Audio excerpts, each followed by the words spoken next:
Welcome to Chanel. The latest news last fall, as Ukraine won back large swaths of territory in a series of counterattacks, it pounded Russian forces with American-made artillery and rockets.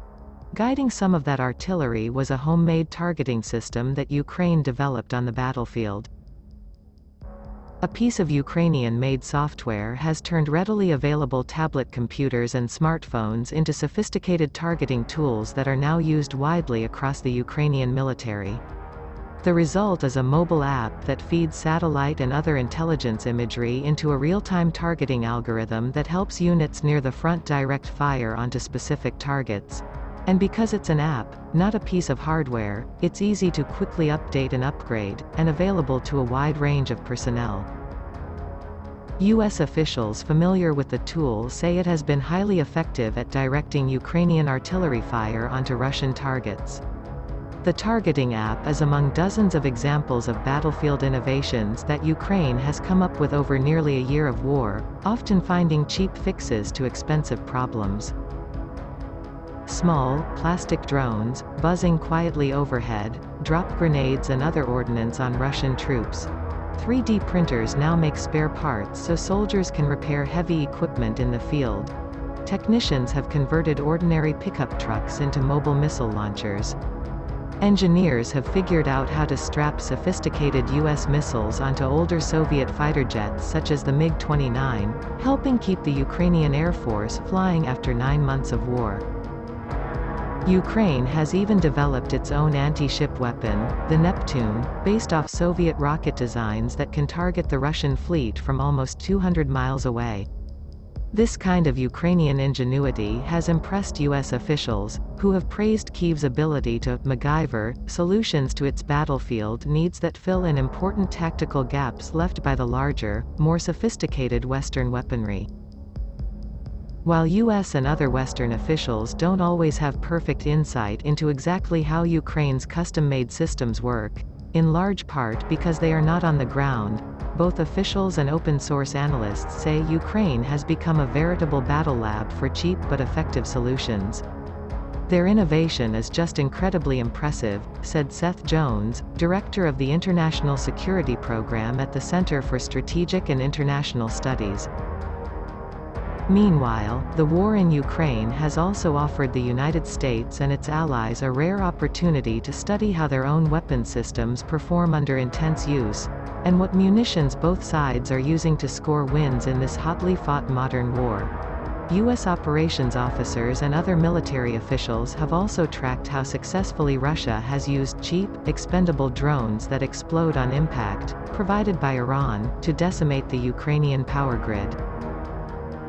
Ukraine is absolutely a weapons lab in every sense because none of this equipment has ever actually been used in a war between two industrially developed nations, said one source familiar with Western intelligence. This is real-world battle testing. For the U.S. military, the war in Ukraine has been an incredible source of data on the utility of its own systems. Some high-profile systems given to the Ukrainians, such as the Switchblade 300 drone and a missile designed to target enemy radar systems, have turned out to be less effective on the battlefield than anticipated, according to a U.S. military operations officer with knowledge of the battlefield, as well as a recent British think tank study. But the lightweight American-made M142 multiple rocket launcher, or HIMARS, has been critical to Ukraine's success, even as officials have learned valuable lessons about the rate of maintenance repair those systems have required under such heavy use. How Ukraine has used its limited supply of HIMARS missiles to wreak havoc on Russian command and control, striking command posts, headquarters and supply depots, has been eye-opening, a defense official said, adding that military leaders would be studying this for years. Another crucial piece of insight has been about the M777 howitzer, the powerful artillery that has been a critical part of Ukraine's battlefield power. But the barrels of the howitzers lose their rifling if too many shells are fired in a short time frame, another defense official said, making the artillery less accurate and less effective. The Ukrainians have also made tactical innovations that have impressed Western officials. During the early weeks of the war, Ukrainian commanders adapted their operations to employ small teams of dismounted infantry during the Russian advance on Kyiv. Armed with shoulder-mounted Stinger and Javelin rockets, Ukrainian troops were able to sneak up on Russian tanks without infantry on their flanks. The U.S. has also closely studied the conflict for larger lessons on how a war between two modern nations might be waged in the 21st century.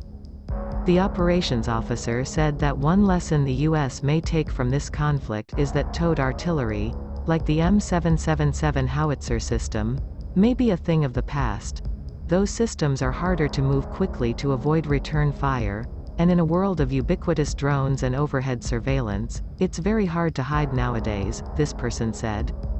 When it comes to lessons learned, there's a book to be written about this, said Democratic Representative Jim Himes of Connecticut, a member of the House Intelligence Committee. U.S. defense contractors have also taken note of the novel opportunity to study and market their systems.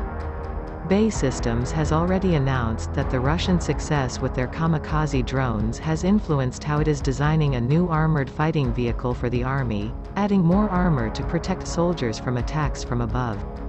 And different parts of the U.S. government and industry have sought to test novel systems and solutions in a fight for which Ukraine needed all the help it could get. In the early days of the conflict, the National Geospatial-Intelligence Agency sent 5 lightweight, high-resolution surveillance drones to U.S. Special Operations Command in Europe, just in case they might come in handy in Ukraine. The drones, made by a company called Hexagon, weren't part of a so-called program of record at the Defense Department, hinting at the experimental nature of the conflict. Navy Vice Admiral Robert Sharp, the head of the National Geospatial-Intelligence Agency at the time, even boasted publicly that the U.S. had trained a military partner in Europe on the system. What this allows you to do is to go out underneath cloud cover and collect your own geointelligence data, Sharp told CNN on the sidelines of a satellite conference in Denver last spring. Despite intense effort by a small group of U.S. officials and outside industry, it remains unclear whether these drones ever made it into the fight.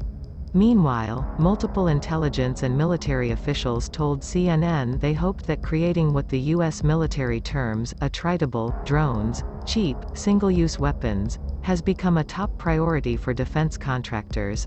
"I wish we could make a $10,000 one-way attack drone," one of these officials said, wistfully.